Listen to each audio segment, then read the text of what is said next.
else here. Correctivity toward homeostasis,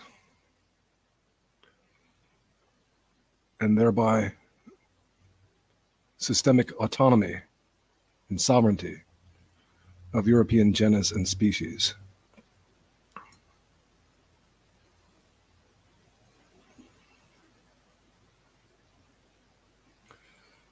Okay, one of the things that I wanted to do in this provisional discussion, or I should say last minute discussion, is take note of a podcast given by Joel Davis and Keith Woods.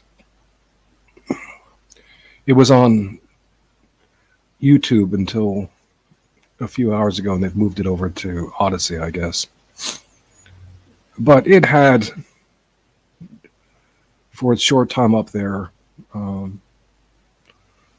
more than 12,000 views and close to 2,000 likes, and which is, to me, quite overrated for its content, especially by comparison to what's happening here, or the number of views and the number of likes that I'm getting. Not that I care personally, just that I know for the sake of our cause that there's no way they're that much more worthwhile listening to and agreeing with than what's being said here. So we'll persevere and take occasion for a little critique, because I think that in some respects, whether directly or through the grapevine, they are responding to my platform, as they might have to, because it's the best platform, and they probably have constraints. I don't totally want to guess as to their motives, but maybe for the sake of popularity or funding or capacity to stay on YouTube. Several different things once that might factor into it. Political ties. In Joel Davis' case, he's involved in academia, quite kosher. So anyway,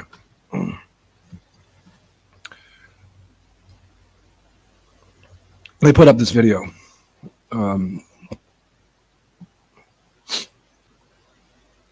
Nationalism versus liberalism. And you can find it on Odyssey.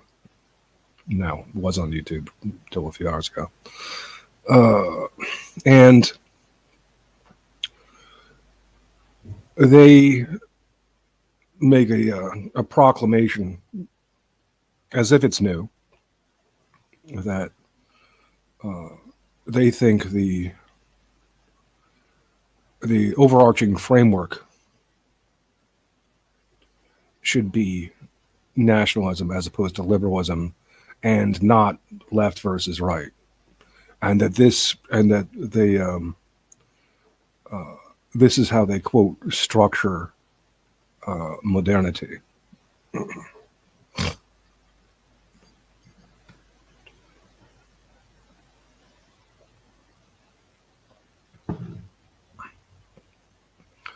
Now, the first thing that I want to say about that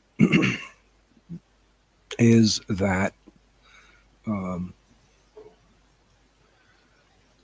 they think that this is a new proposition and that they are escaping the framework by saying neither left nor right.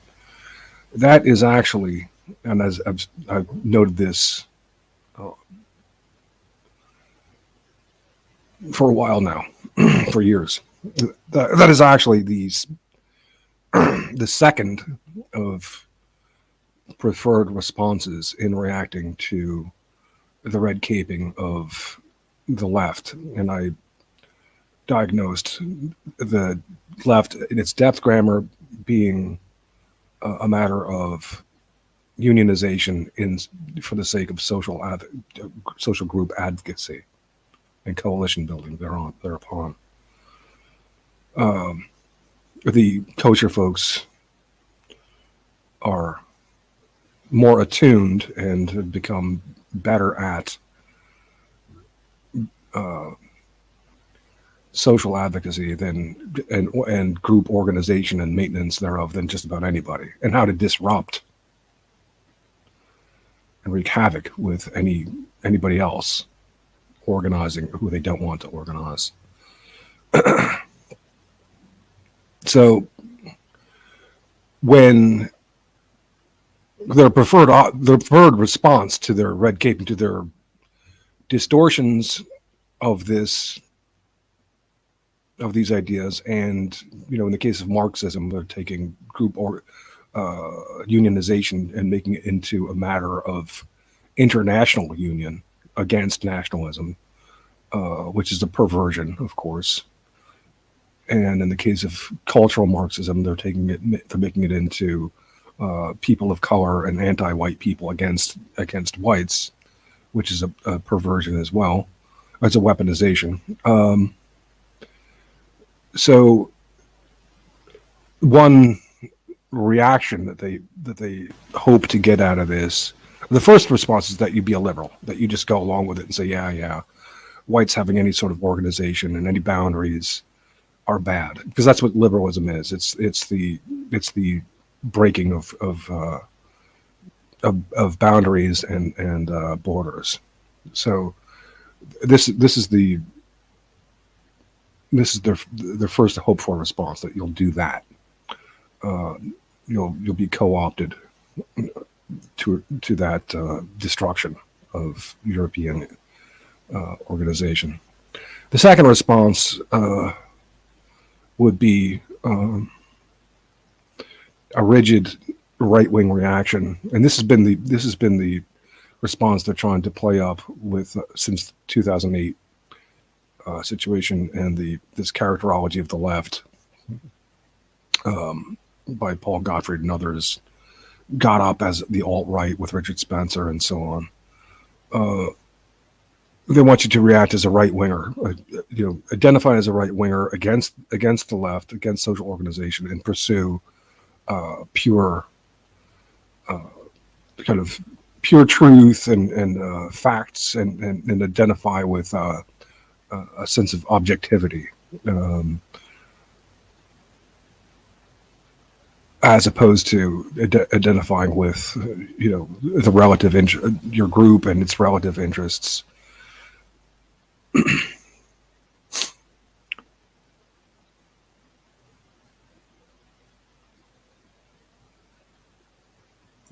And they have been okay with that response, even where it veers close, or even we're close to some extent into Nazism, because they can manipulate it, because it is antisocial. It's very difficult to gain any sort of social organization that way. It's short on accountability, on social accountability, because you're moving towards, in reaction towards, that's just the way it is arguments. Now, I have no listeners right now, and that's, I don't even care. It's ridiculous, because I know that what I'm saying is accurate and important. So whatever. Hope some of you might luck out and start listening later. It's better than whatever you're listening to now. But let me continue. So they want you to react into these that way, into these purity spirals, seeking foundational warrant beyond nature or within nature, and you're moving further away from social accountability that way as you try to pursue your objectivist warrants in reaction to the kosher rhetorical abuses in the realm of praxis. So if you don't do them the favor of being radioactive and turning people off for your lack of compassion and sympathy and accountability, and correctivity, then they will be able to manipulate your rigidity, and in some cases take advantage of the back doors, which they're very much interested in, getting into the inner workings and upper workings of what you are trying to put together on your stills as a semblance of group advocacy, in the form of Christianity, for example. The idea that, other people can just convert, and this is where it's going to get absurdity with someone like Joel Davis being a Catholic, because he wants to put that at one with conservatism, and it simply doesn't work. I mean, look, the whole world can be Catholic. All of Africa, the kosher folks can just convert. This is not a religion that's conducive to, in as much as you are faithful to the text at all, that's conducive to, particularly concerned with conserving Gentile peoples as distinct peoples. So this is what these kinds of reactions are, what they're used to playing, and they can play off of. This is why they've always wanted to call any sort of European or white identity right wing or far right, to associate it with these kind of things, these kind of stigmatic reactions and antisocial reactions that either turn people off or serve to divide and conquer even Europeans among themselves, and can be manipulated as such by our enemies, and also provide for them backdoors. Now, there is another response, a third response, which they're okay with as well, which is not to be a liberal, not to be an outright liberal, not to be a sheer right-wing reactionary, but to do what Joel Davis and Keith Woods are doing in this video, which is to say neither left nor right. They don't mind that either, because you are foregoing the whole depth grammar of what the left is supposed to be doing, which is in essence unionization of the people to defend against elitist exploitation and liberalization of our borders, to the detriment of our group. Now,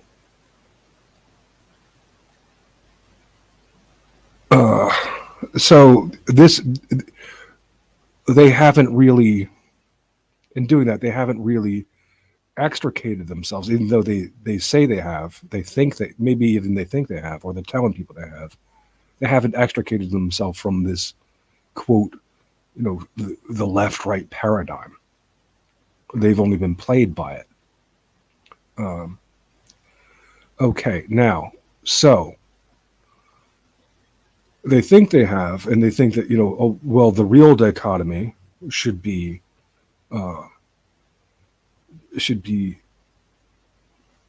nationalism versus liberalism, and that's going to be a bit better. They do talk.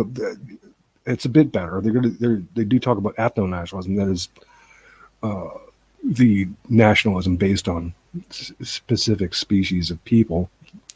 Fine, okay, good. And liberalism is bad. Yes, agree. They don't explain liberalism quite simply enough. They have to unload their bag of books on you. It's really quite simple. It's a matter of opening borders and boundaries. That's what liberalism does. So, and for the most part, you don't want to do that. But anyway, or not too much for sure. Anyway, Here's the problem. First of all, the platform that I'm talking about and talking about left ethno-nationalism is superior to what they're talking about because it's taking this depth grammar of unionization and coalition building thereof, an anti-imperialist and anti-supremacist platform, and it is making it correspond to the group of people who would be traditionally protected by a nation state. And it's not averse to that nation state protection, but it is infinitely more flexible as a concept. It is not fettered and obstructed infinitely with all the bureaucracy and what was the word that I had? The reifications, that's it, of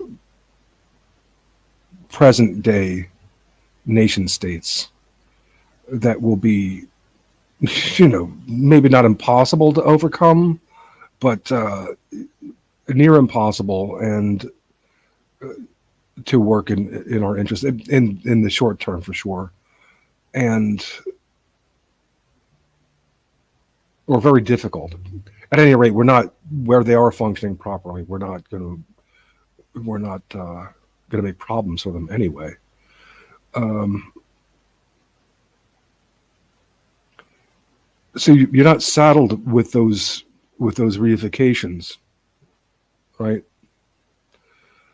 You can, with the concept of unionization, you can start at once with your group of people and begin to cultivate your national interests with members and start building coalitions with fellow nationalists, wherever. And importantly, wherever.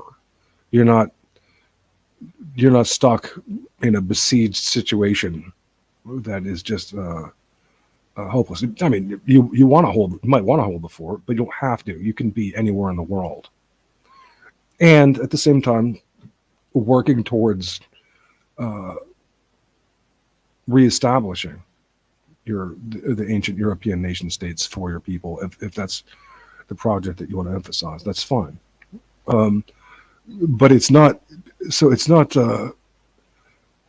So to emphasize a left ethno-nationalism, as I do here, is a much superior idea as such, because you're liberating the essential concept from all these bureaucratic obstructions that, just some like scumball bureaucrat like Matt Parrott would want to manipulate for his egotistical interests.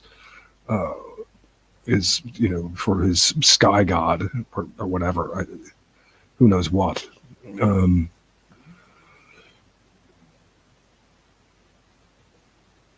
His imperialist Abrahamic sky god, and with no account to no gravity given to the real world consequences and accountability. They'll say to you, well, what about this mud shark? Oh, give her a bath, never go to confession and everything's okay. Okay. I guess sex really isn't important to you, is it not? It's like you'll even watch your wife. Anyway, so it was a bit of digression. Poor Matt. But he is associated with these guys, and he has been antagonistic to me for Christian reasons. So I'll indulge.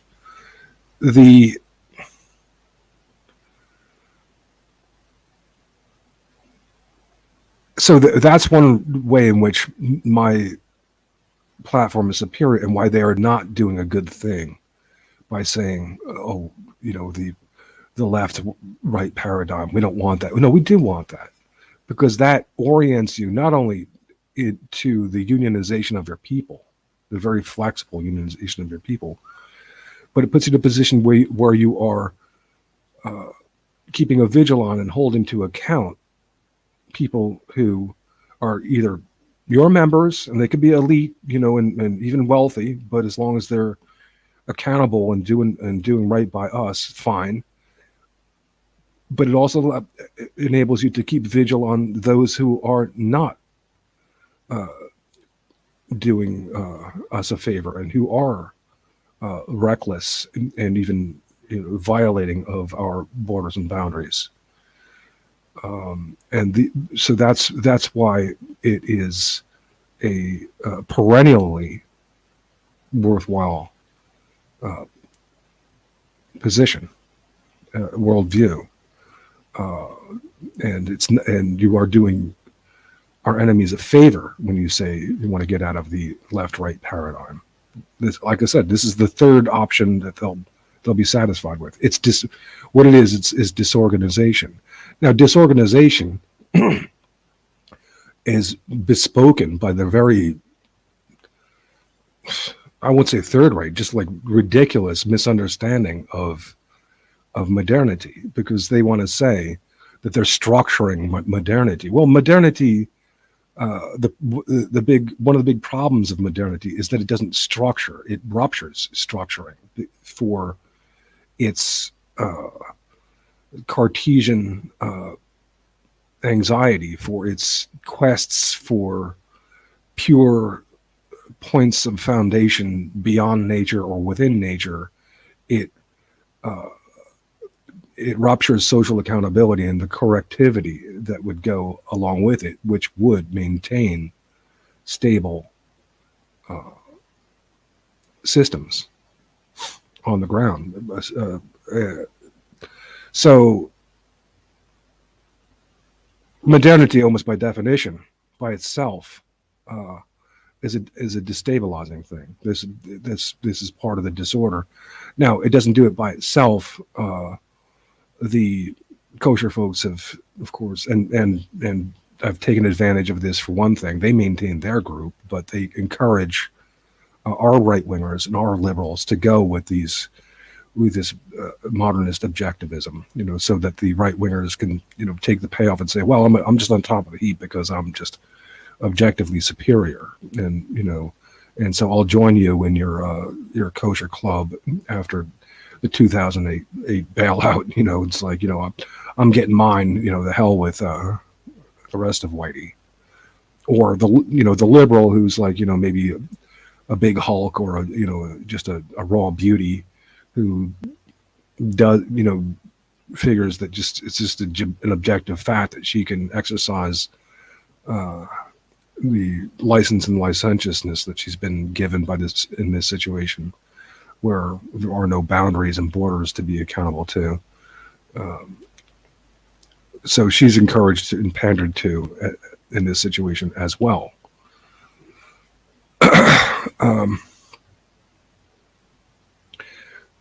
And the disordering continues to our detriment as such. So when they say that, when Keith Woods and Joel Davis say that they're going to structure modernity, that's not how it's done.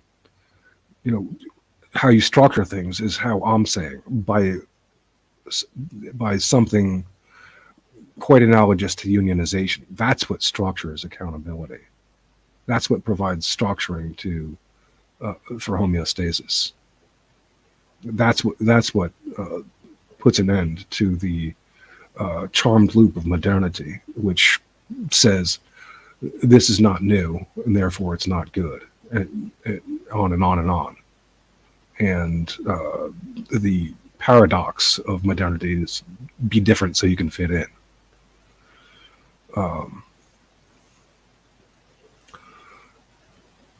At least they're not, they didn't try to criticize post-modernity with using red-caped definitions in this particular podcast. I'll give them that. Again, these are intelligent guys. Obviously, they're able to move like machines through a vast array of books.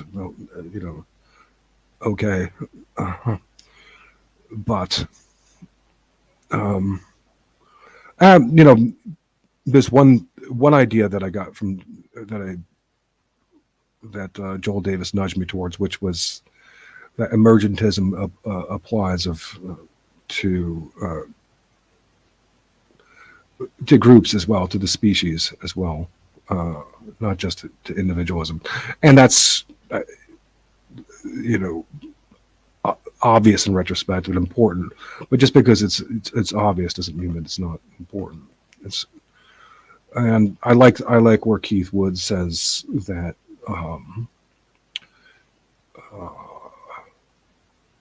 nationalism provides an inspiration and a means to transcend materialism. I find this to be true for myself, and I think that that's true. That's a good thought. It doesn't even matter if it's original. It doesn't matter that it's not that. Not the most. It doesn't even matter if it's fairly obvious. It's a good idea, and the best ideas usually are close to obvious. So I wouldn't take that away from them. And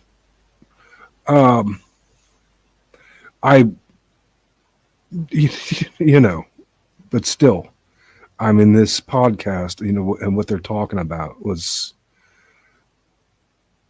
I think that it was a bit confused for a reason, because they're really just not, they haven't,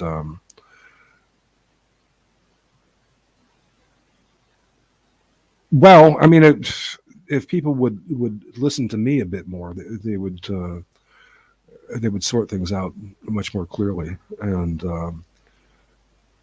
I think that some of the antagonism that's going on against me personally for years now is doing a disservice as such. People like Matt Parrott, not liking me because I'm not a Christian, and trying to dissuade from the DNA Nations project because it's not Christian. And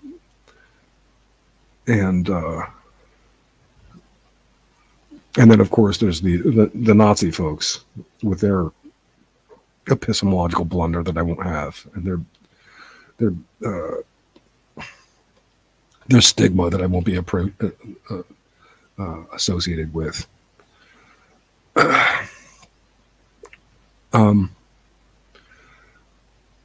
But you got, I've done a few articles over at Majority Rights, the site that I used to work for, discussing Joel Davis. And unfortunately, I mean, even though he is obviously a very intelligent guy, I don't see the need to retract anything, even though it's quite hard on him, and spoke about him in vulgar terms. I feel that he deserves the little barb there. When he talks about trying to get on the good side of like Paul Gottfried and the kosher folks in order to gain financing, and talks about how Israel is our friend.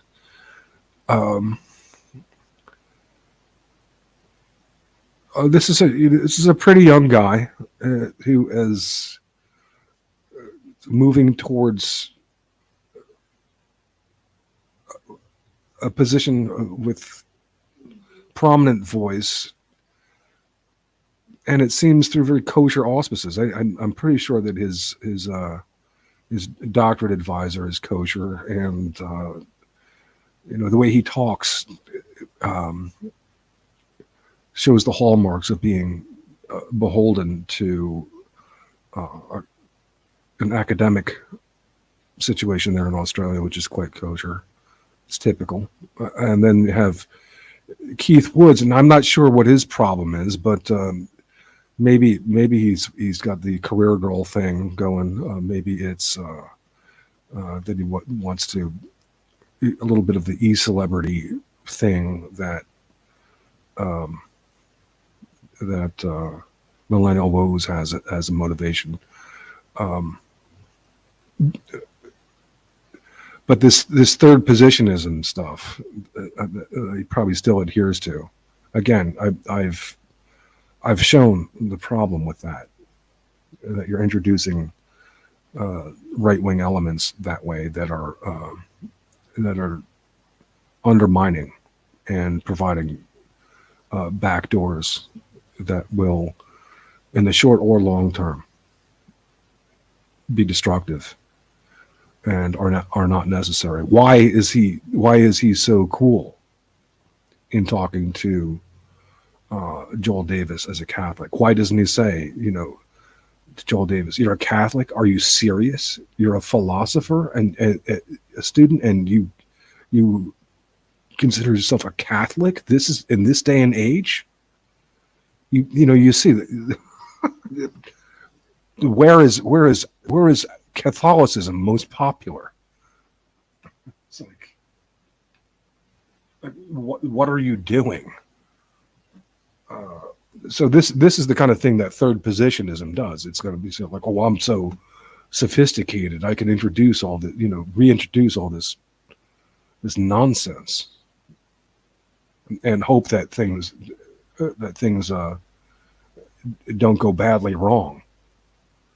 You people who are just joining me, I recommend that you go back to the beginning of the show and listen to what I've been saying. I think this is a good one. Needs to be heard. So, there you have it. That and these guys are getting 12,000 views and 2,000 likes. Saying this stuff like it's new, like it's good.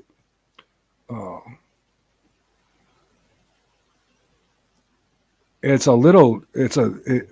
does represent a little improvement for sure to say nationalism versus liberalism as opposed to whatever they were saying before against the left, whatever, but they're not extricating themselves to in anywhere near the extent that they think. And again, when you just call it nationalism, there's so much obstruction and bureaucracy and reification that goes along with that, that can be easily moved aside from at this stage, in this organizational stage anyway, which should be with the concept of left ethno nationalism, that this platform, 1,000% superior to them, brings forth.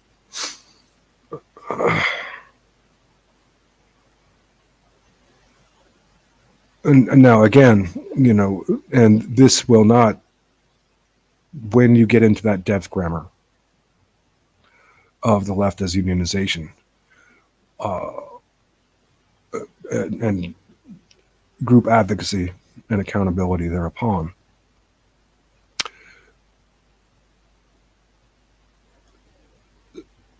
part of what's great about it is that you're not requiring you're trying to get to some inspirational magic ingredient in the Dessane, like GW's trying to do, like some Hitler-esque magic, drawing upon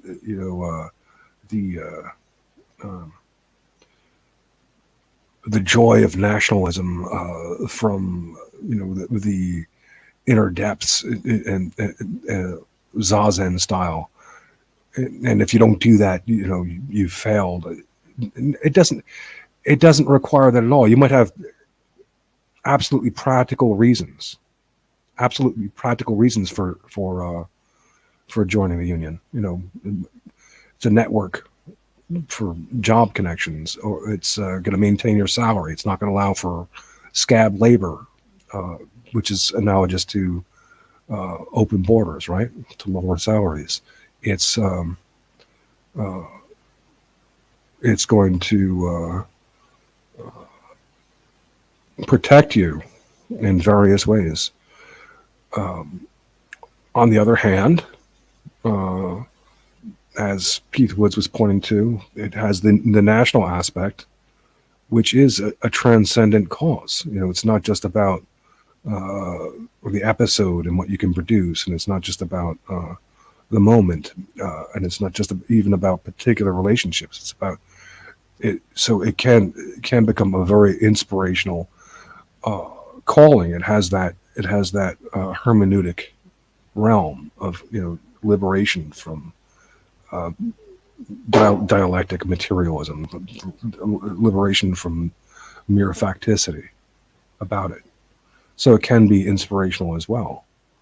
But it's when I was criticized by STFU James, he was completely full of shit when he was saying that I'm not dealing with the reality of people's motivations.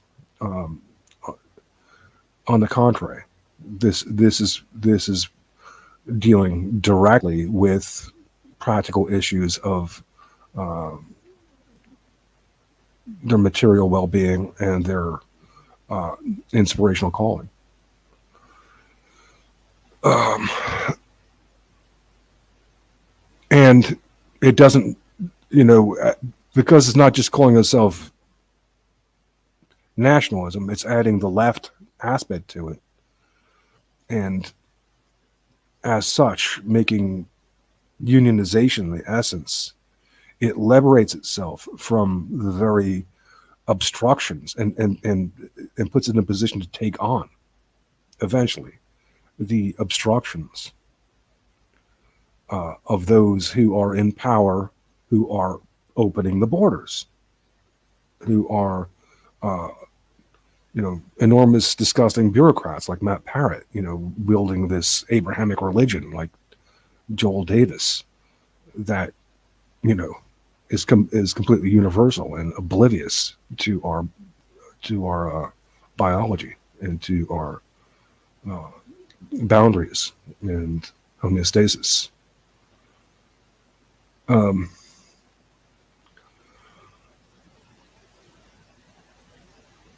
so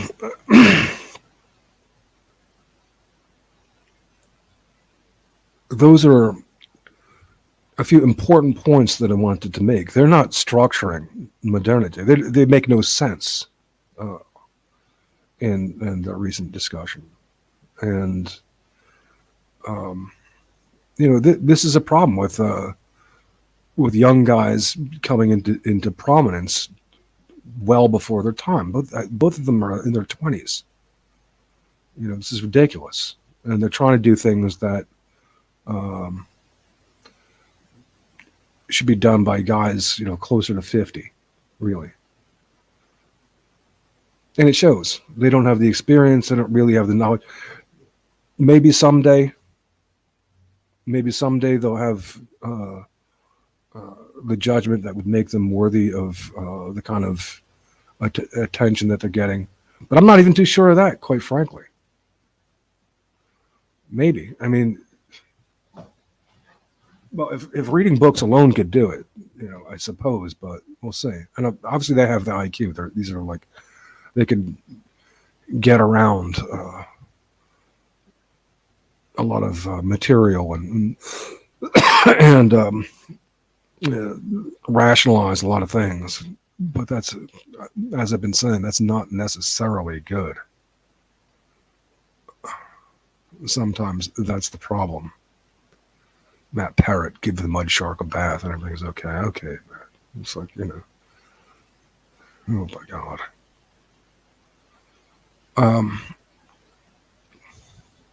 Okay, so let me take a look at my notes, and I should be able to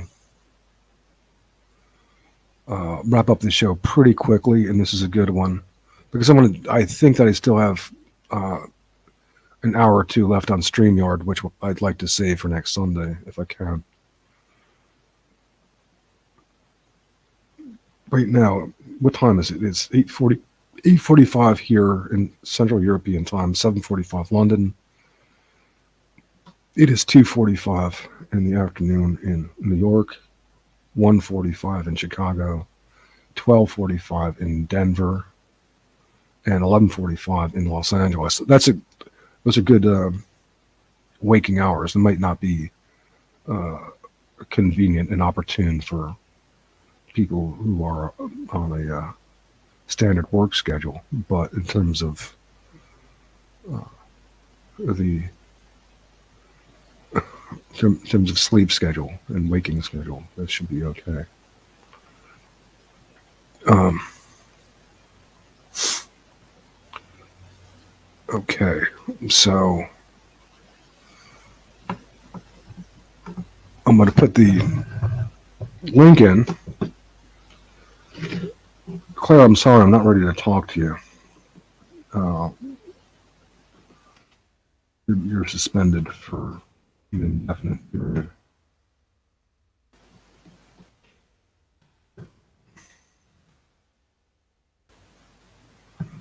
Millennial Lowe's is doing a stream later. I really don't care.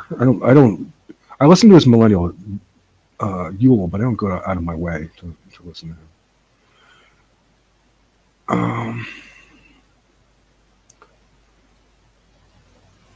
Yeah, I noticed that Bowery seemed to react to my last stream. Been critical of him for not seeing the necessity and the merit in postmodernity as I discuss it. He like GW is still reacting to the red capes. Not quite as bad, but almost. For all his merits. And he goes over to majority rights and it's like, GW, what does Andrew Fraser have to say about all this? Did you talk? I'm telling Andrew Fraser on you. You're criticizing Christianity there. You're criticizing Descartes and modernity. What does Andrew Fraser say? I'm teasing a bit. Sorry, James. You have many brilliant ideas, but you're a bit too wedded to a scientific and modernist take on things, and not willing to see the limitations thereof. Not willing enough, and not willing enough to see the merits in what I'm saying. That I'm not about to turn people into insects. That I'm not trying to clamp down on individuals and individual liberties. That it's the borders that I'm concerned with clamping down on. Your individual liberties are not going to be worth a damn if the borders are open. The borders and boundaries, which we seek to close to begin with by the concept of unionization.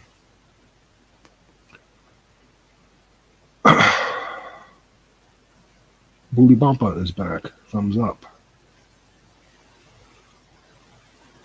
Well, you might be my only viewer now, or one. I might not have many viewers now, but one thing that I can hang my hat on, that I have, unlike my vastly more popular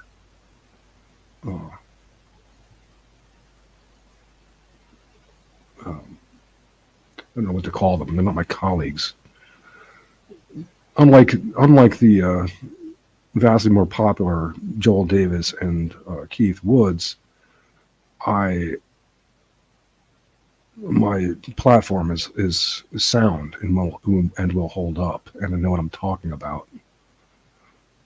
So this is a far better resource that can be referred back to, whereas what they're talking about is it's like, a bag of books and a pile of shit.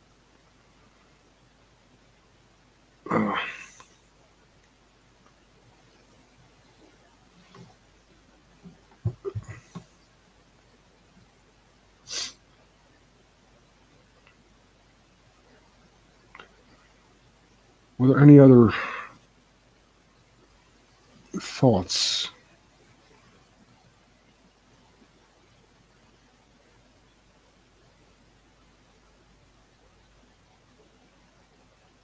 That I wanted to add in reflection on the weekend? Cooper Kupp did come through for the Rams, and that was cool. He really did.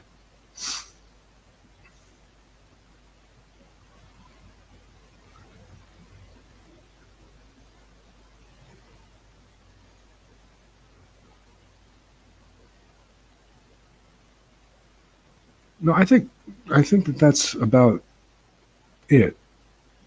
Um, I'm patting myself on the back for my critique of Woods and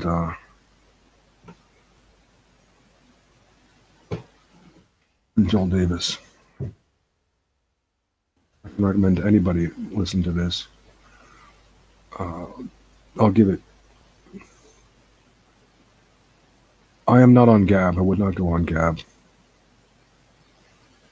There's the link. If somebody besides Claire wants to join, Claire, really, you've crossed the line.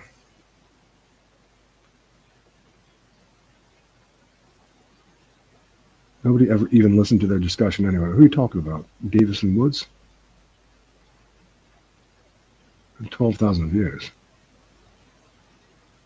And like close to 2,000 likes. And these YouTube statistics are, I'm sure they're manipulated to some extent. But I don't know if that quite that much.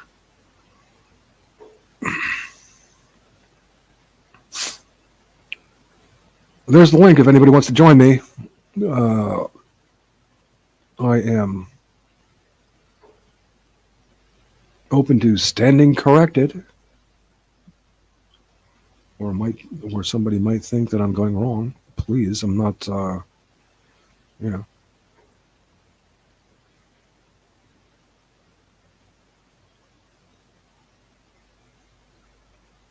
not Moses here standing on Mount Sinai issuing the Ten Commandments, though I am confident that I have the best platform and the best understanding of what needs to be done. And for one thing, a proper understanding of what postmodernity was supposed to be about, to secure our inherited forms and homeostasis thereof.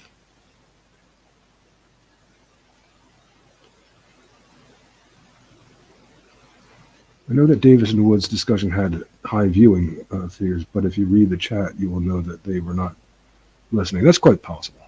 That is possible. It was hard to listen in a sense because they were confused. They weren't really making good sense of things because, well, I think that they're scrambling, just as Paul Gottfried is having to scramble. He's been scrambling since 2008, and before when when he sees the kind of reaction that the neocons were generating, and the cultural Marxists are generating, along with the regular Marxists that and he had a close-up view of its machinations with his teacher, with his professor, Herbert Marcuse, and his polymorphous perversion, and in his statement that he was going to show everybody how to undermine Western civilization, making Joseph Stalin look like a wuss. Well, he's actually done a pretty good job of that, hasn't he? And so you can understand how someone like Paul Gottfried would have have the heebie-jeebies and want to do damage control, and by the same token, why he would be ardent as he is, or insistent as he is, on proposing Christianity as the quote conservative reaction, when in fact Christianity isn't conservative at all. It's liberal. It's supposed to love everybody, and it's you're not particularly heedful of biological boundaries, are you? No. So you're functioning under Abrahamic law, and Paul Gottfried, he might not be altogether even conscious. Probably can't be altogether conscious about what he's doing. He's got to protect his ego somehow, and not because this is not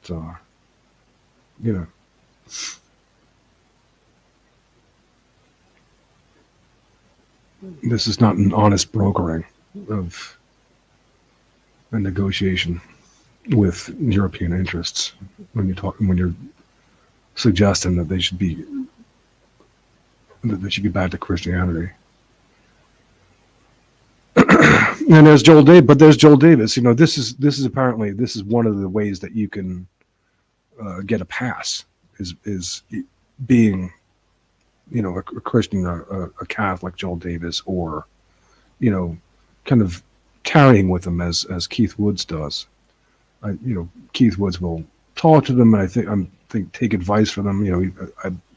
I think they got Matt Parrott and some other of these Jesus freaks over there, the Orthodox nationalist. It's frankly a disservice.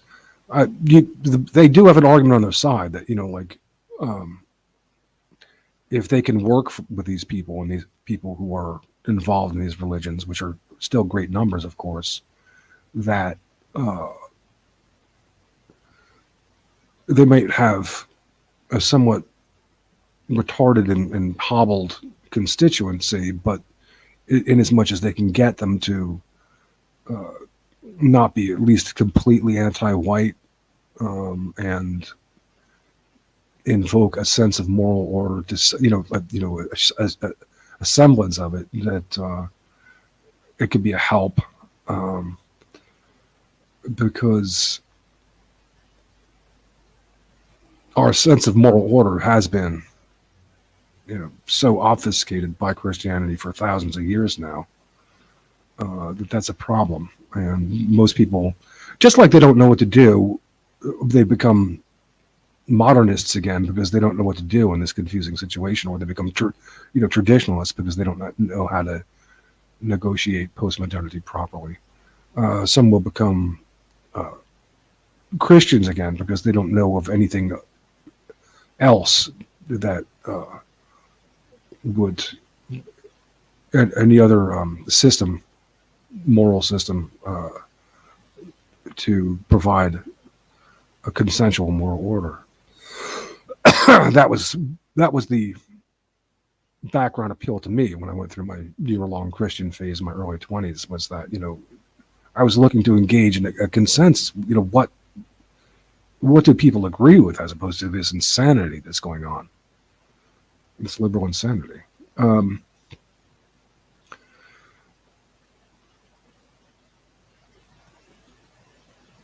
So there is that. And again, just like the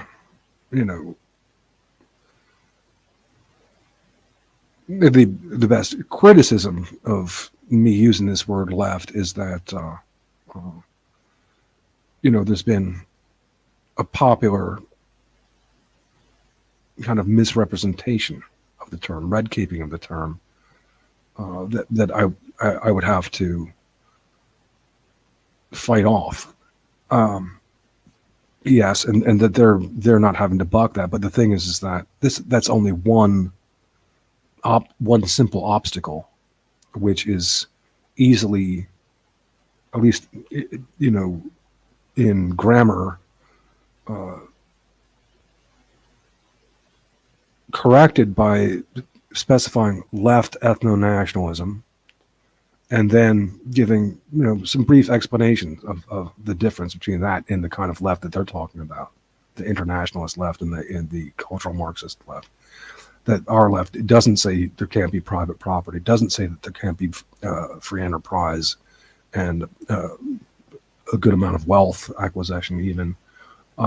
It doesn't say, it doesn't prescribe all these crazy things. It doesn't deny reality. It doesn't deny nature. It doesn't deny the reality of race or of sex differentiation. None of these things, and that's not what social constructionism proper does either. And it's not anti-science. It's not anti-reality. It just puts these objectivist quests into proper register as feedback against the calibration of our group interests.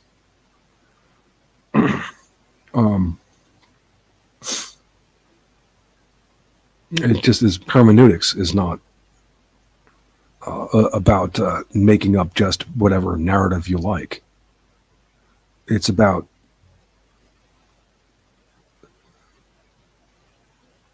engaging in the necessary capacity to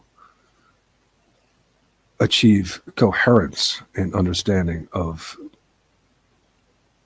events going on, whether your own autobiography or the group narrative in history, for examples.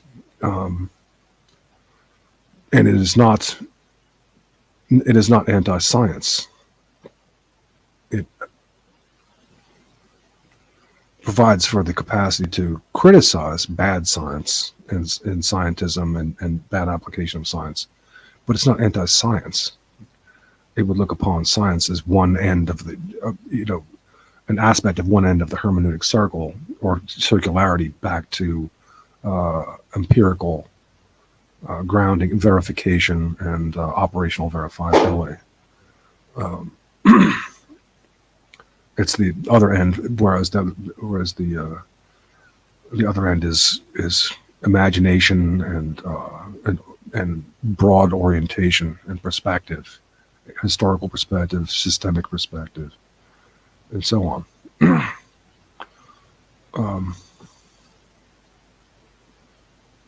So we have these things, along with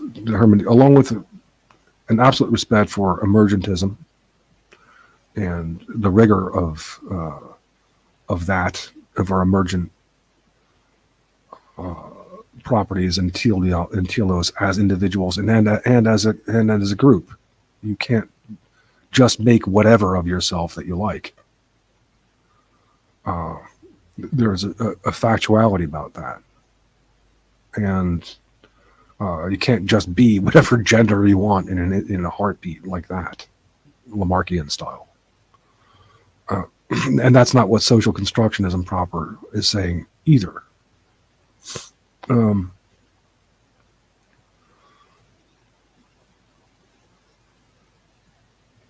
Okay, so my screen.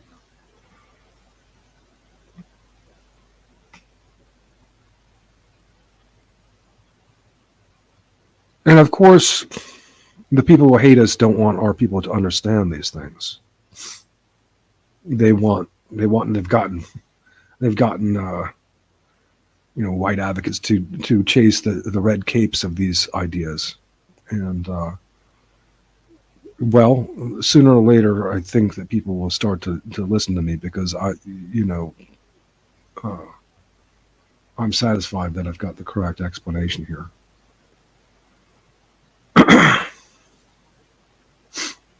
Someone like Keith Woods and Joel Davis, or Josh Neal, or whomever wants to help me orchestrate this DNA Nations project, great. I hope they come around. My chief problem with Josh Neal isn't anything overall. It's that I don't think that psychology is really the best unit of analysis for the most part for our problems. It's limited.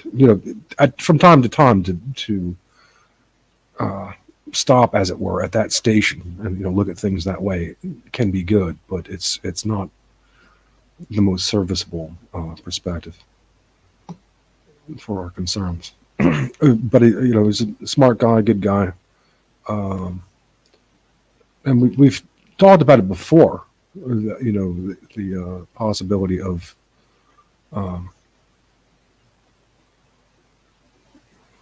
working up the DNA Nations project, but he's been a bit mixed up with these right wing sorts. Not necessarily the worst of them, but still uh, hobbled by these people who are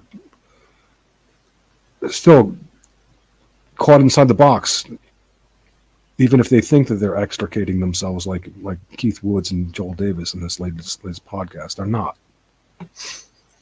They're chasing the red capes. They're still stuck inside the box, uh, and they're being manipulated, and that's the idea.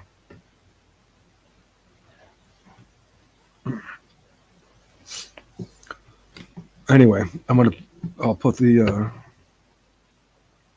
link one more time. I got 5 listeners now, and which is the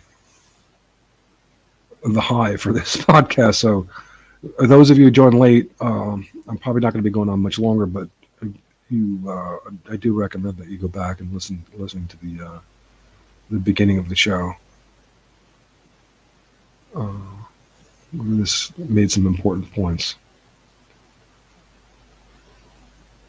I struggled a bit in the last show when I came upon something that I wasn't prepared to talk about, which is the very primordial state of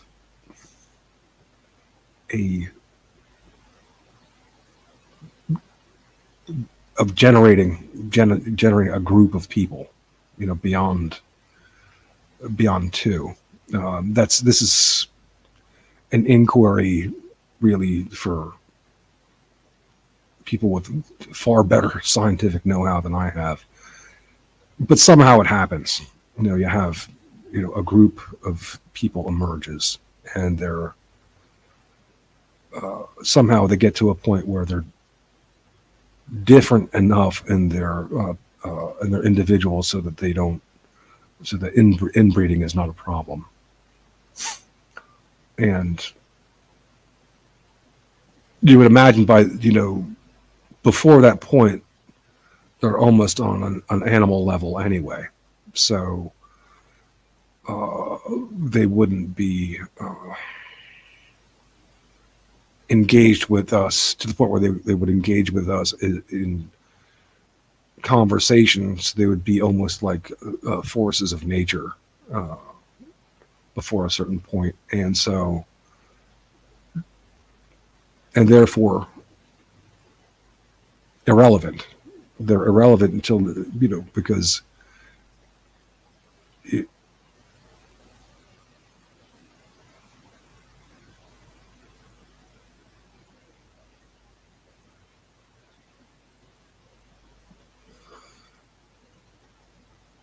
like I said, if we're not here to talk about it, then what's the point?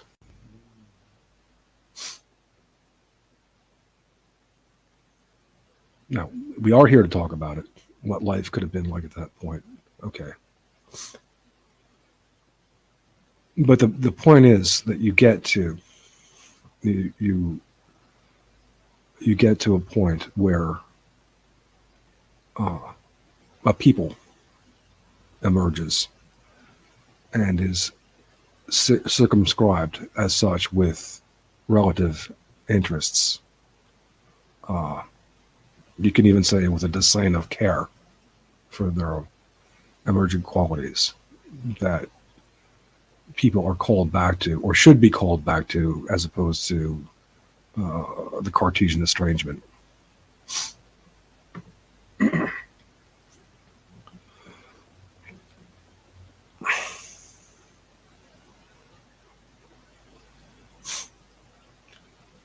Claire, I'm sorry. I might talk to you, some other day, but for the time being, you have been too naughty in various regards.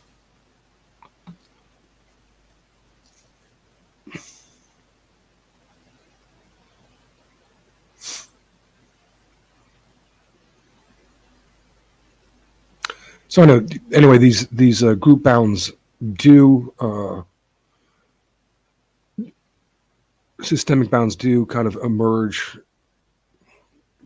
perceptually, and then other groups begin differentiating and appearing by contrast, which with differing interests, which often conflict, and eventually you, if you want to not do one of two things, one of two bad things, you are drawing bounds and managing your population. The first bad thing, of course, is the most primitive form, the primitive way of life, which is monoculturalism. That is, not recognizing the humanity of either you're in the group or you're not a human, basically, kind of attitude, or not, or almost, a subhuman, almost an animal level, not morally important at all to take into account. That's one bad thing that happens. The other bad thing that happens, that can happen, is the modernist thing, where you are oblivious to their difference,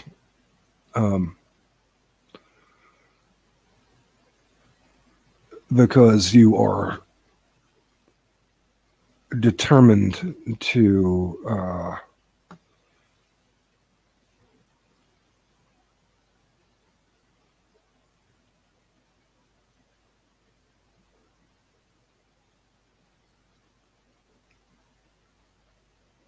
overextend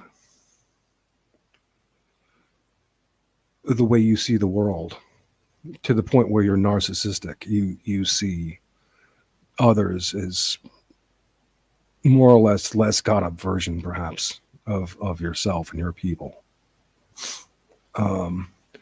And you run obliviously. And this is something that Keith Woods and Joel Davis weren't seeing. You run obliviously over important differences. It's modernity. It has a cavalier attitude towards coordination as such. It treats coordination as a hazard, as or as a hazard to the cause of progress and foundational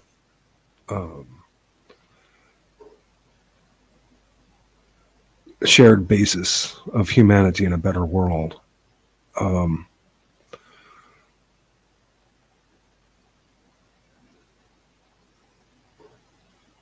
Now, Davis and Woods have glommed onto that notion to some extent, but not enough, because they're not taking the white postmodern turn.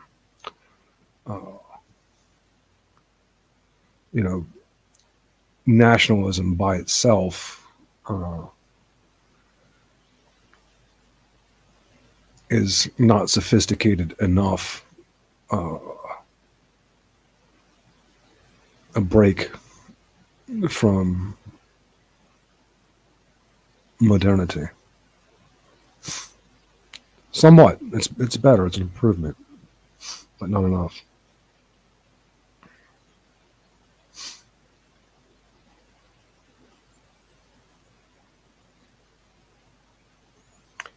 And of course, there's there's actually one more bad thing that can happen if you don't have this postmodern sophistication, and that is that you can have a very pig-headed ethnocentrism, a supremacist even imperialist and exploitative, and a sense of tradition and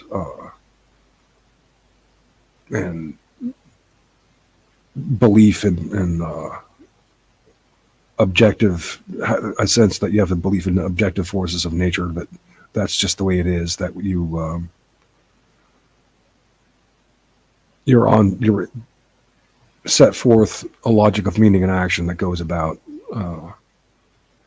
killing other people unnecessarily, not even really anything that you could call self-defense.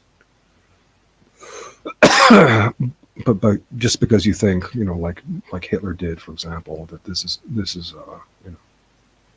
just how it is by dint of nature.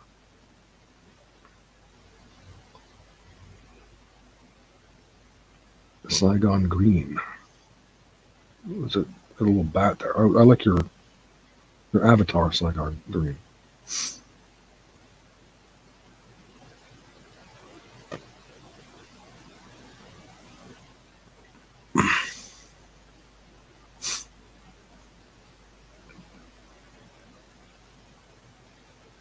Okay, so I think that we'll wrap up the show here. Claire, I thank you for your offer to talk, but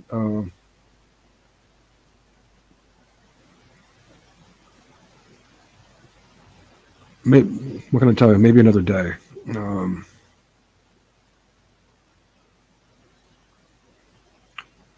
She says, "Well, hello, Saigon Green. Long time no see." Again, I consider this show a useful resource. I recommend that anybody go back to.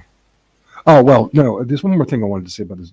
That I'd say about this grouping aspect, and this, which goes to my concept of unionization as opposed to sheer nationalism. That again, this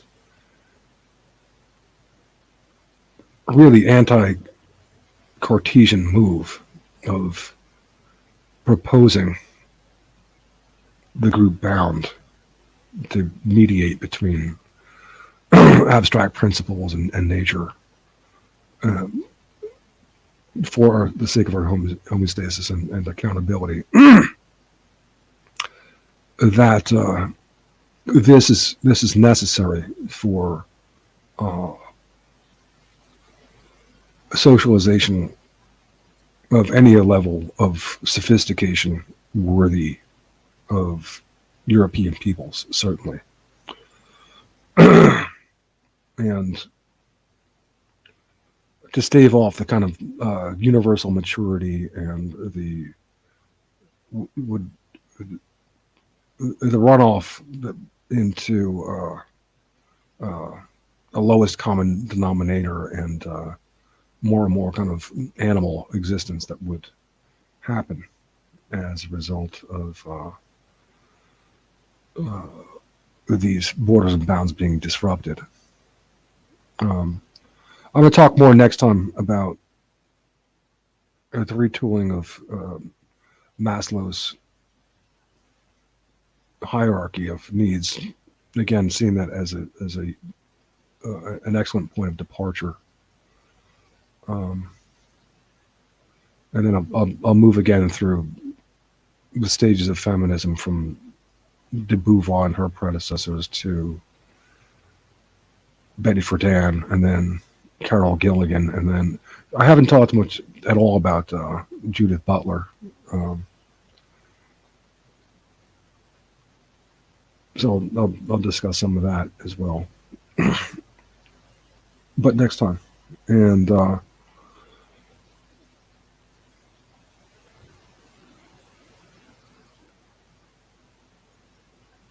okay, so I thank you, listeners, and to those who are joining late, you might want to have to listen back to the earlier parts of the show.